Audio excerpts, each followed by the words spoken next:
العالمين. الصلاة والسلام على سيد الأولين والآخرين محمد صلى الله تعالى عليه وسلم وعلى آله وصحبه وسلم تسليما كثيرا. اللهم أرنا الحق حقا وارزقنا اتباعه وأرنا الباطل باطلا وارزقنا اجتنابه. خوشكبراني بريزم هم ولايكتان. السلام عليكم ورحمة الله وبركاته. بريزانم پیش بخوای پروردگار لچن حلقەیەک و زنجیرە باسێک لە خزمەت ئەوەی بەڕێز و خۆشەویستە ئابین بۆ ناسینی تەفسیری قورئانی پیرۆز و مەدرسەکانی و ئەو زانا و دانا و ئەو کتێبە بەرز و بەڕێز و بە پیتانەی کە لە بواری تەفسیر و قورئانی پیرۆزە تاکو ئێستا لە مەکتەبەی ئیسلامی بوونیان هەیە. جەنابتان خۆتان ئەزانن بەوەی کەوا هەر عیلمێک گەورەیەکەی و چاچی و پاچەکەی و ئەفضەلیەت و ڕێزەکەی ئەگەڕێتەوە بۆ ئەو بابەتەی کە عیلمەکە دەربارەی ئەدوێ بەقەدەر ئەوەی کە بابەتەکە بابەتێکی بەڕێز و بەهێز و بەپێزبی ئەو بە دڵنیاییەوە مەقام و پێگەی ئەو عیلمەی گەورەتر و بەرزتر و بەڕێزترەبی. ئەگەر زانستێک دەربارەی کەلامی ڕەب العالەمین و لەناو کەلامی ڕەب العالەمینیش دەربارەی کتێبی خوای پەروەردیگار کە قورئانی پیرۆزە ئاخر کتێبە بدوێ بە دڵنیاییەوە ئەو عیلمە دەبێتە عیلمێکی صاحب فەضل و هەروەها پێگە و پایە. ئێمە خۆتان ئەزانن بۆی کە بەنسبەت ئینسانی موسڵمان سەرچاوەی یەکەمی مەعریفە و زانیاری و زانست و هەروەها چاوجی هەڵێنجانی دنیابینی ئینسانی موسڵمان لە قورئانی پیرۆزەوە دەست پێ ئەکا. وی بەقەدەر ئەوەی کە ئێمە لە خزمەت قورئانی پیرۆز بین و لە خزمەت قورئانە نزیک بین و لەو عیلم و زانستانە نزیک بین کە لە قورئانی پیرۆزە نزیکن بە دڵنیاییەوە ئەوە لە نوقتەی حەقیقەت نێزیکترین. زانستی تەفسیر یەکێکە لەو زانستانەی کە لەدایکبووی تاریخی ئیسلامی و حەضارەتی ئیسلامی و هەروە عەقڵی موسڵمانانە مەرحەلە و قۆناغی تایبەت بەخۆی هەنا. پشت بە ڕەب العالەمین محاولە دەکەین بە شێوازێکی کورت بە شێوازێکی پوخت بەوەی کەوا مەسافەیەکی دوور کە ئەو عیلمە خۆی بە دەیان و بە سەتان و بگرە بە هەزاران کتێبی لەسەر نووسراون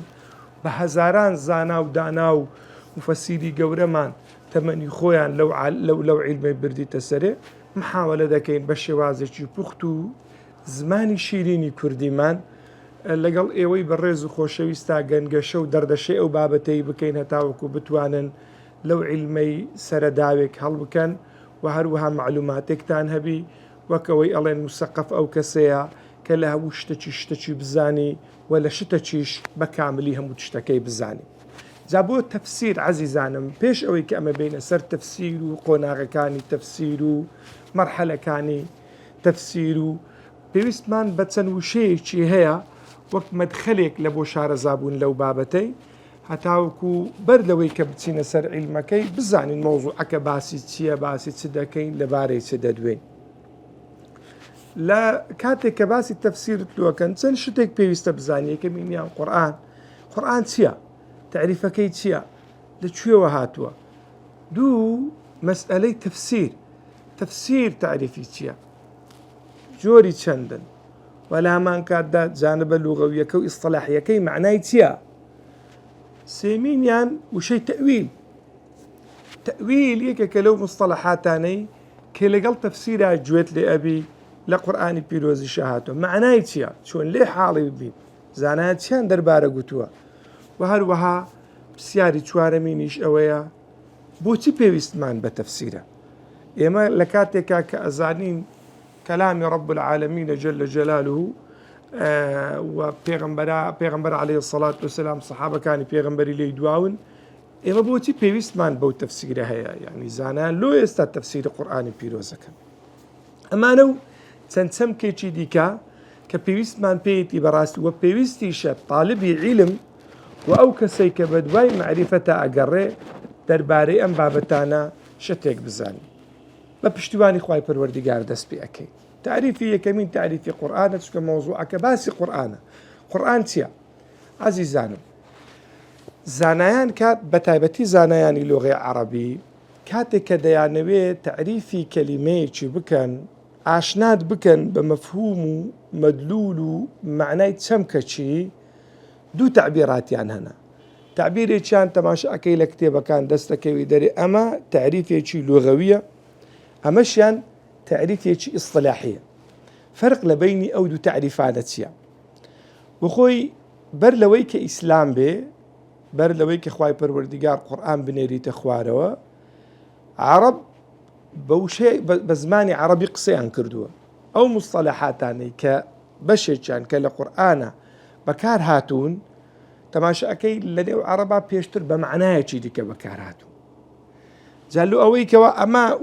ئەو معنای بزانین لە چ وەرگیرایە، ئەگەڕێنەوە سەر جانبی لۆغەی عەرەبی پێش هاتنی ئیسلام، بزانین ئەو وشانە بە چ معنایەک لە زمانی عەرەبی و لە لیسانی عەرەبیا بەکار هاتوون. لۆ خاتری ئەوەی بگەینە حەقیقەتی معنای ئەو چەمکەی کە دواتر بوویتە مستەلەحێکی شەرعی و بوویتە مستەلەحێکی ئیسلامی. لۆیە کە گوتت لۆغەوی ئەو بەستەنا لە جانبی لۆغەی عەرەبی جا ئیستدلال بە شعرەکە، ئیستدلال بە ئەقوالی کابرایەکی بەدەویەکە، چونکەلو ئەوان صاحبی لیسانەکەینە، بزانین وشەکەیان کوو بەکارهێنایە. دواتر کە نەقل کرا چونکە بەشێکی زۆری وشەکان لە لۆغەی عەرەبی نەقل کراینە، پێشتر بە معنایەکی بەکارهاتێ، بەس لەبەری ڕەبتێک لە مابەینی ئەو معنایە و دواتر کە گوازرایتەوە لۆ عیلمەکی تایبەت و مستەلەحێکی شەرعی و مستەلەحێکی عیلمی ڕەبتێک هەیە لە بینی هەردووکە گواستیتیانەوە. جالو ئەوەی کەوا معنایەکەوە دیار بکەوی پێویستمان بە گەڕانەوەی لە سەر چاوگ و ئەساس و بەکارهێنانی ئەسڵی وشەکەی لە زمانی عەرەبی و لە زاراوەی عەرەبیدا. لۆی قورئان لە لوغەتی طبعا ئەمە لە لوغەی عەرەبی معنایەکی هەیە ولا معنای ئیصطلاحیەکەش کاتێک کە بوویتە ناو لە بۆ قورئانێ معنایەکی دیکەی هەیە. طبعا عەزیزانم لەوانەیە جا کابرا برێ باشە مامۆستا گوڵ ئەوەندە خۆ بۆ تشتانەوەمان دەکەن. ئەزانی عەزیزانم قورئان کەلامی خوای پەروەردیگارە، قورئان ئاخر پەیامی خوای پەروەردیگارە لە بۆ ئینسان، تێیدا ژیانی ئینسانی تێدا وجودی هەیە، قانون و یاسا و هەروەها چاوەڕوونی دنیا و قیامەتی ئینسانی تێدایە. ولا هەمان کاتشدا بەڕاستی مەشغول بوون بە قورئان و بەو عیلمانێک کە لە نزیکمانەکەنە لە قورئان بە عیبادەت حیسێبە. توزانی خوای پەروەردیگار جل جلاله لە قورئانێکە ئەفەرمی إن الذين يتلون كتاب الله وأقاموا الصلاة وأنفقوا مما رزقناهم سرا وعلانية يرجون تجارة لن تبور. خوای پەروەردیگار ئەفەرمی ئەوانەی کە کتابی خوای پەروەردیگار ئەخوێننەوە و نوێژەکەن و هەروە نەفەقات و خێر و سەدەقاتیان هەیە لە ماڵەکانیان بە ئاشکرایی و بەنهێنی، ئەوانە لە تیجارەتێکی قازانجکراودان بەردەوام براون. یانە خوای پەروەردیگار جل جلاله کاتێکە بە پێغەمبەری ئەفەرمی عەلەیهی السەڵام اقرأ باسم ربك الذي خلق، یانە کە ئەفەرمی إذا قرئ القرآن فاستمعوا له وأنصتوا لعلكم ترحمون. بزانە بەس گوێ ڕاگرتن لە قورئانی سەبەبە لە بۆ ڕەحمی خوای پەروەردیگار و لەوەی کە ببێ ئینسانێکی مەرحوم. چمای ئەوەی کە ئەتوو بچی خزمەت قورئانی و لە خزمەت قورئانی دابی و خەڵکی فێر بکەی. زانی پێغەمبەر ئەفەرمی صلی الله عليه وسلم خەیڕکم من تعلم القرآن وعلمه، باشترین کەس لە ئێوە و کەسێکەوە خۆی فێرە قورئانە بی و خەڵکی فێرەکە. ولا هەمان کاتدا چ مەرتەبەیەکی قیامەتی هەیە کە پێغەمبەر ئەفەرمی صلی الله عليه وسلم إن لله أهلين من الناس، خوای پەروەردیگار جل جلاله کۆمەڵە خەڵکێکی تایبەت هەیە. قالوا يا رسول الله من هم؟ يا رسول الله ئەوانە چێن؟ قال هم أهل القرآن أهل الله وخاصته. ئەوانە ئەو کەسانەکەوا بە قورئانی و مەشغولن، قورئانی لەبەرەکەن، تدەبوری قورئانیانەیە، تەفسیری قورئانی ئەکەن، قورئانی بە خەڵکی ئەناسینن، معنا و ڕاوی قورئانی ئەکەن، لە خزمەت قورئانی دابن، چ قیرائەتن چ کتابەتن چ تدەبورن. ئەوانە چێن؟ أهل الله وخاصته، ئەوانە خەڵکانێکن تایبەتن بە رب العالمین. يعني سبحان الله ئینسان چەند بەرز ئەبێتەوە کاتێکە لە قورئانی پیرۆزان نزیکە بێ. حتا ئەو کەسانی تەماشای بکە لە دنیاە ئەشکەوتی حیرا، بزانێکێکە لەو ئەشکەوتە گەورانێکە زۆر ناویدۆ لە لەبەرەوەی قورئانی تێدا نازلوە. مانگی ڕەمەزان مانگێکی گەورەیە لۆ لەبەرەوەی شەهر ڕەمەضان ئونزیلە فیه القورئان، لەبەر قورئانی گەورە بوو، ئەگەر نەخۆ باقی مانگەکانی دیکەیە. لە هەمان کاتدا حەزرەتی جیبریل عەلەیهی السەلام گەورەی پێغەمبەرانە، بەڵام لۆ ناویدێ لە ناو هەموو پێغەمبەران لەبەرەوەی ناقیلی قورئانە. دڵی پێغەمبەری خوا گەورەترین دڵی دنیا، چاکترین دڵی دنیا، پاکترین دڵی بەشەر لۆ لەبەرەوەی هەڵگر و هەروەها مستقبلی قورئانی پیرۆزە پێغەمبەری خوا صلی الله عليه وسلم. یعنی کەواتە لێرە ئەبێ بزانین کە مەشغول بوون بە قورئانێ خۆی لە خۆیدا عیبادەتە. جا بۆیە ئینسان ئەگەر بێت و بچێتە ناوی و خەریک بی و لەگەڵی شارەزابی و خەڵکیش فێر بکە، ئەو بە دڵنیاییەوە لە باشترین و لە چاکترینی مرۆڤەکانە. جا عەزیزانم دێنەوە سەر بابەتەکەمان. قورئان لە لۆغەتدا بەچ هاتووە. زانایانی ئەهلی عیلم متفقن لەسەر ئەوەی کەوا قورئان لەفزی قورئان ئیسمە نەفعلە و نەحەرفیشە، یعنی ناوە، بەڵام خلافیان هەیە لەسەر ئەوەی ئایا ئەو ناوە ناوێکی مشتەقە، یعنی وەرگیرایە لە شتێکی یانە وەرنەگیرایە. کە وەرگیرایە ئایا قورئان لەو شەی قارە ئەو وەرگیرایە بەمعنەوەی قورئان هەمزەی لەسەرە مەهموزە قورئان یانە هەمزەی لەسەر نییە، لەوەی خلافیان هەیە. چەند قەولێکەنە قەولی یەکەمینمان کە شافعی ڕەحمەتی خوای پەروەردگاری لێبی تەبەنی ئەو بابەتەیەکە و لەگەڵ ئیبن کەثیر و زۆرێکی ترش لە زانایان پێیان وایە کە وشەی قورئان ناوەکی تایبەتە بە قورئانێ مشتەق نییە. ڕاست وچت ئینجیل و تەورات کوو لە چ ناوە وەرنەگیراینە، بە هەمان شێوە وشەی قورئان ناوەکە تایبەتە و دانرایە خوای پەروەردگار جەل جەلاله لە بۆ قورئانی دانایە، یعنی مەهموز و هەمزەی تێدا نییە و هەروە لە چل لە قەرەئەتوش وەرنەگیرایە، بە هەمان شێوە لە هیچ ئیسمەکی دیکە نەقل نەکرایە، لە کەلیمەیەکی دیکە نەقل نەکرایە هاتبی لە بۆ قورئانی بەکارهاتبی. ئەمە قەولی یەکەم. قەولی دووەم پێیان وایە بەوەی کەوا لەفزی قورئانی مەهموزە، پێیان وایە هەمزەدارە قورئان، ئەویش جاوجار لە بینی خۆیان بە دوو بەش. هەندێک پێیان وایە مەزدەرە، مەزدەری قورئان مەزدەری قەرەئەیە بە معنای خوێندنەوەیە، یعنی تەلا، دوایە نەقل کرایە بوویتە ئیسم لە بۆ ئەو کەلامەی کە خوای پەروەردگار جەل جەلاله لە قورئانێ ناوی لە بۆ قورئانە بە دلیلی ئەو ئایەتەی فإذا قرأناه فاتبع قرآنه، يعني تباشەکە ئەگەر بێت و ئەو دان دەرێ فإذا قرأناه لێرە دەڵێن کەواتە لە قەرەئەی وەرگیرایە ئەوەیان کردیتە فاتبع قرآنه يعني اتبع قراءته، ئەوان دەڵێن لە تەلایە بە معنای قەرەئەیە. و دووەمینیان پێیان وایە بەوەی مەزدەر نییە بەڵکو قورئان وەصفە لەسەر وەزنی فعلانیە، قورئان مشتەقە لە قورئی، لە قورئی وەرگیرایە بە معنای جەمعە. لۆ پێیان وایە وەکو قورئان يعني كدري قرأت الشيء قرآنا يعني جمعته وضممت بعضه إلى بعض، يعني هنديكم بالدا لاي هنديكي تريان لبرس قرآن ناوي لندرا قرآن لبروي جمعي قصص، يعني كوي كردي توا تيروك كان قرآن وأمر ونهي وباس قيامته وبابته كان لخودا قرتينا. قولي سيمين من بيان واي بوي كوا قرآن لفظ قرآن مهموزنية بمعنى وي همزي تيدانية،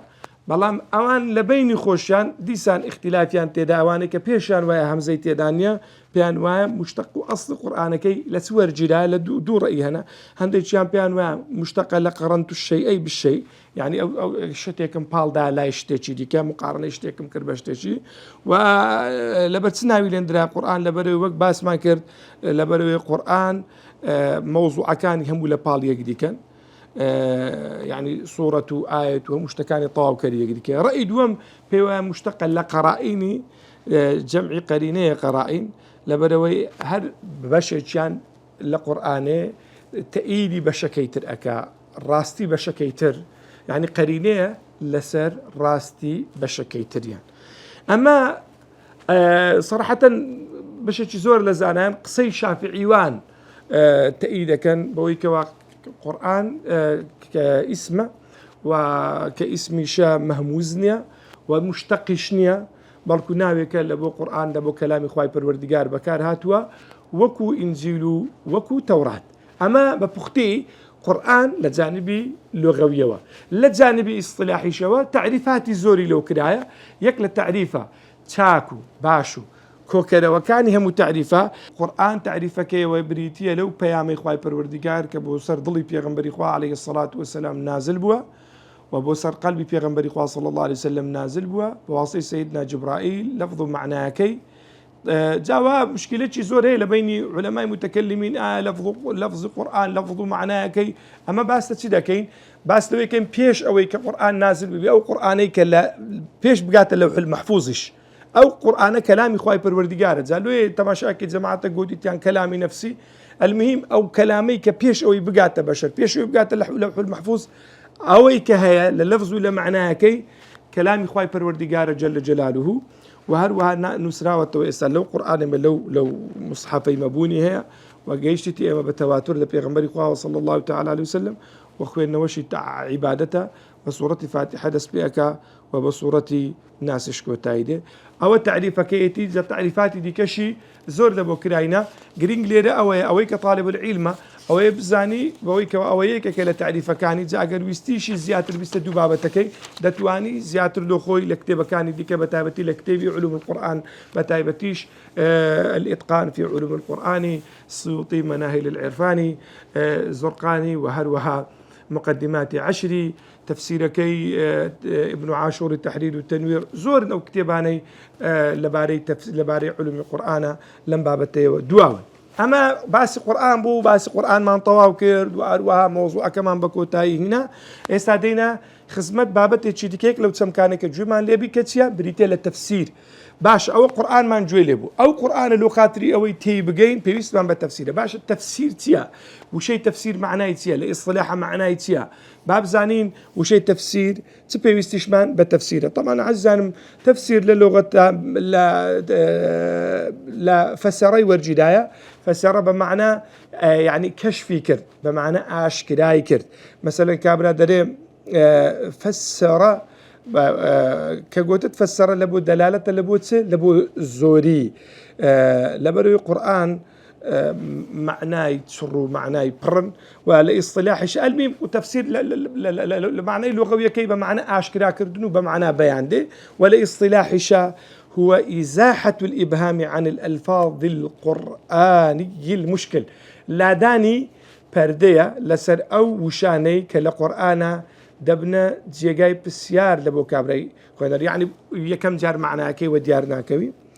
أو الكشف عن الإبهام في المجمل والكلمات القرآنية ياخذ لاداني بردية كشف كردني معنى مجمل كان قرآنية كبيوستان بتوضيح حياة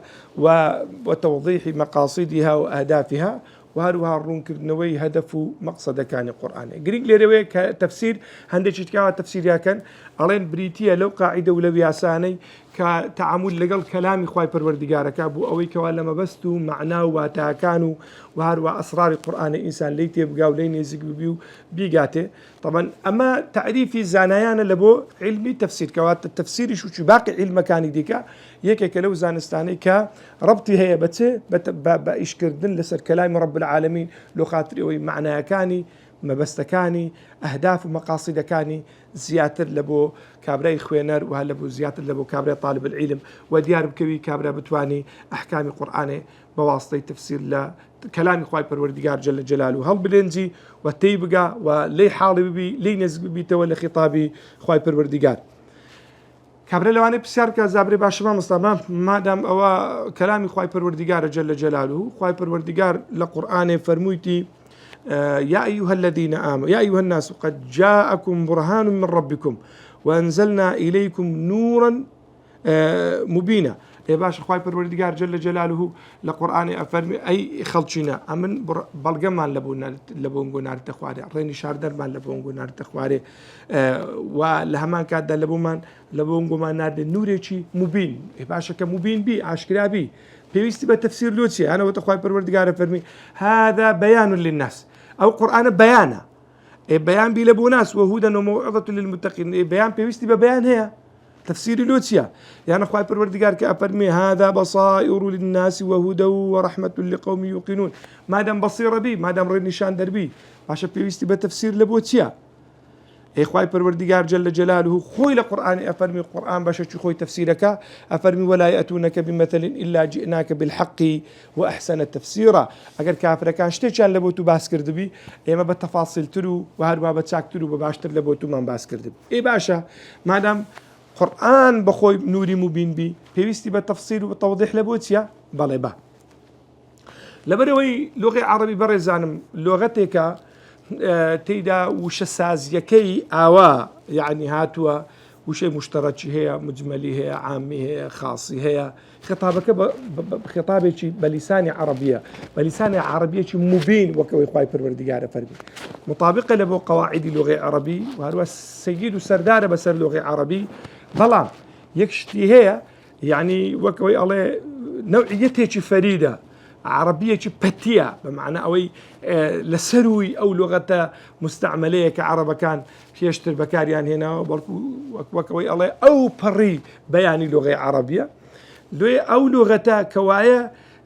لهندك وش سازية لهندك توضيحها ممكنة إنسان تماشى بك عامة بس لأن أو عامة ممكنة ما بس تبي خاص بخاصة ما بس تبي عامة ولا ما كانت جاري وشكا مطلقة وشي مقابل درستي مقابل مقيد بكاراتي عامة خاصة شي مقابل بكاراتي شون بتوانم تعامل لقال بابتان كم ليروا إنسان بيستي بالتفسير ليروا بيغمبري خواه صلى الله تعالى وسلم دوايا وكو دينا سر إيشي بيغمبر للتفسيرات سبوا صلى الله تعالى عليه وسلم دينا سر بابتك دزانين موضوع بابتك تشيا أما لبرتسير لو بجوابي أو بساري بيسمان بالتفسير لبرتسن شتيتشيا يك قرآن بيروز هاتية تشريع لبو أساسه لبو أصول حياة وكاتك هاتيا قرآن تفاصيل ندايت بابتكان يعني أوش تاني كبيونديان بطبيعتي بشري وهابي قابل قرآن كارنبي تفاصيل دايتي أويدي كتناشتش باس كرديا وكو أساس وكو متنك باس كرديا أو متن بيوستي بشرحها لو خاطري إنسان بتواني شتي ليه بهالإنزيل لو حالتها أو هالإنسان دبي تسبكين دي لخدمة بيغمبر ولخدمة الصحابة ولخدمة التابعين ولخدمة لغة عربي ومقاصد قرآني ومبادئ قرآني بينا تاوكو بتوانين لحق كين يزقب بينه دو قرآن سن معناه شيء دقيق وهل سن كلمات شيء وكوي أولين ناس شيء تيدان كلمات القرآن كلمات أنا كن خلود يعني بمعنى أوي سق بستونين بزمانك لو كلمات واي بكار هنا ذكريه مثلا تفاسير ومعناه مدلولاتي زور هل بقرن وك أوي كإمام علي فرموتي حمالة الأوجه سن وجهك لنا وخويان ذكرت سن ذكرت سن خويا النويان لأبو بكريم وما لها ما كاد سيمين يعني قرآن سن حادثة وروداوي تدان أو حادثة وروداوانا بيوستيان بورقتني اعتبار وها درس دروس حياته مثلا تماشى كيتش روج بنو إسرائيل يا تدا تماشى كيتش روج أمة كان بيش إسرائيل يا تدا باس لخلق بشريتك هندك لو روداوانا بيوستي بتشيا لو بيغمبري صلى الله تعالى عليه وسلم عندك بابتها مداخلة توضيح أداة بابتك لو خاطر يفهم إنساني بفهمك غلط نتي لو خاطر إنسان بتواني بيامكي وكو خوي بقيني لو خاطري بتواني لا ندى لكلام خوي پروردگار جل جلاله وتواني من شان لا لغة عربية عندك كلمة عربي غريب هي زور زحمة لبو تيجيشني ممكن مثلا كابرا ظاهرة كي بمعناه يعني عندك مصطلحات تايبة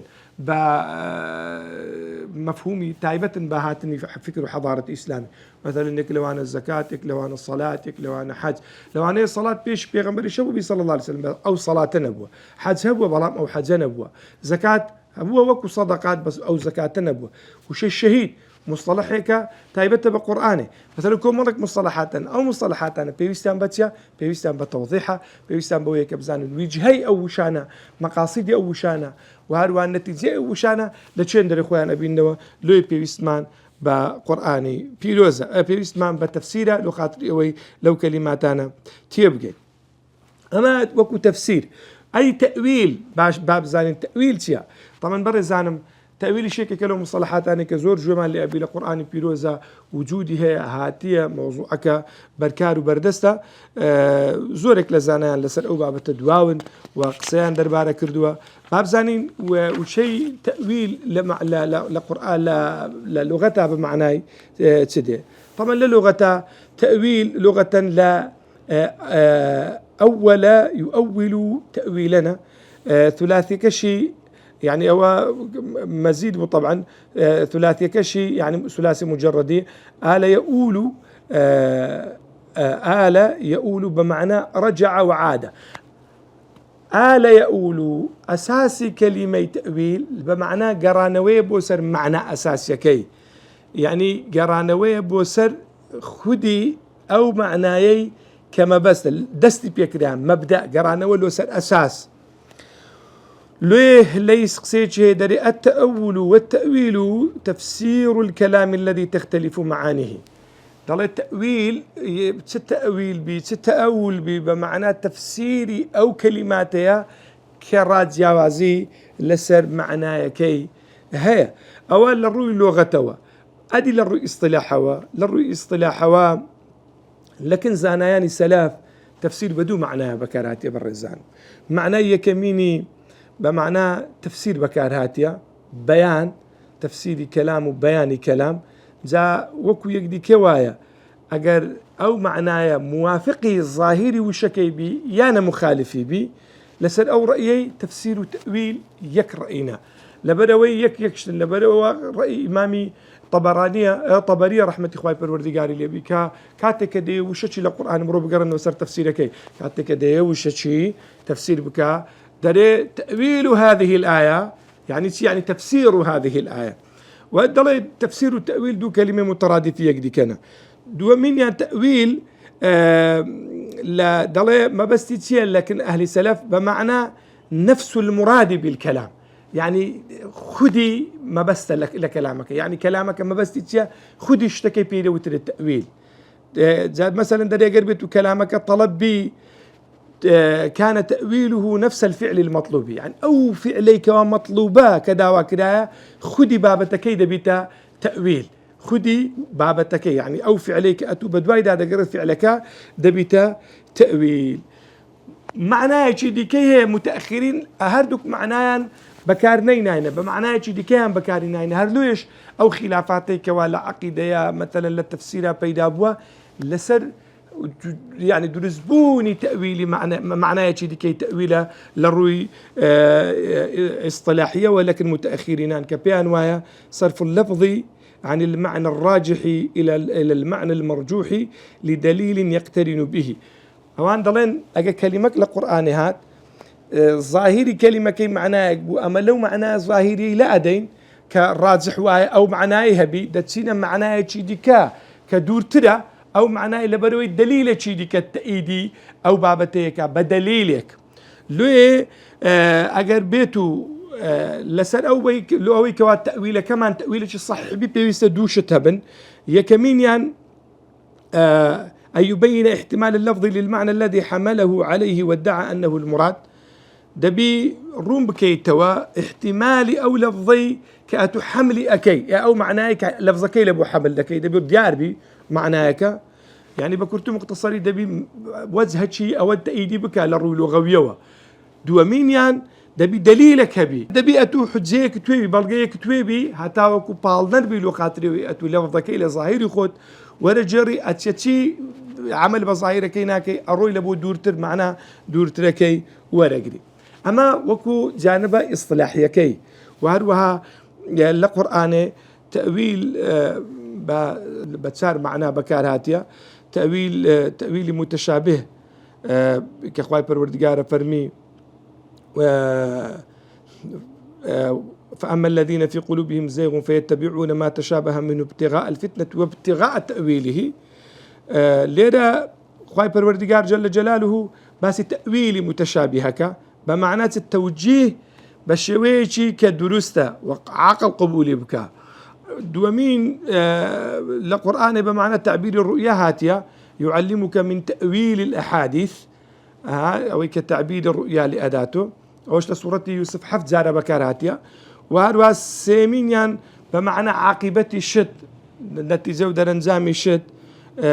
خواهي قولة فرمي وزنوا بالقسطاس المستقيم ذلك خير وأحسن تأويلا يعني عاقبة خير شوار من نشان بمعنى مراد حقيقي دي أو كاتيك سيدنا يوسف هذا تأويل رؤيا يعني وحقيقتي رؤيا من بو تأويل هذا بمعنى حقيقة دي زالنا طبعا حق خويتي ببرسين وكو بابتي كوتاي فرق لما بين التأويل والتفسير سيا طبعا ما مصاي ظلمي خدا عفوي بك خلاف علماء لفرق لما بين التأويل والتفسير يعني لسان كلمات كرت كرديتوا ضل هردو كان هولج اجتهادين يعني لو يقدك أجرنا والتفسير والتأويل هردو كان هولن بلام ليكش تالك ديك جوازبن تأويل لا دانا لظاهري كلمة لبر دليلك بلام تفسير لا دانية ظاهري وشكي لكديو تفسير لازم لبو قاضي بلام تأويل يعني لازمني لبوي يعني تفسيرك كراه مثلا محكمة لقانون محكمة دستوري كتفسير شكل كقاضي بي لازم بي بلام تأويلنا لا وسائل طبعا لوسائل التأويل ولا روي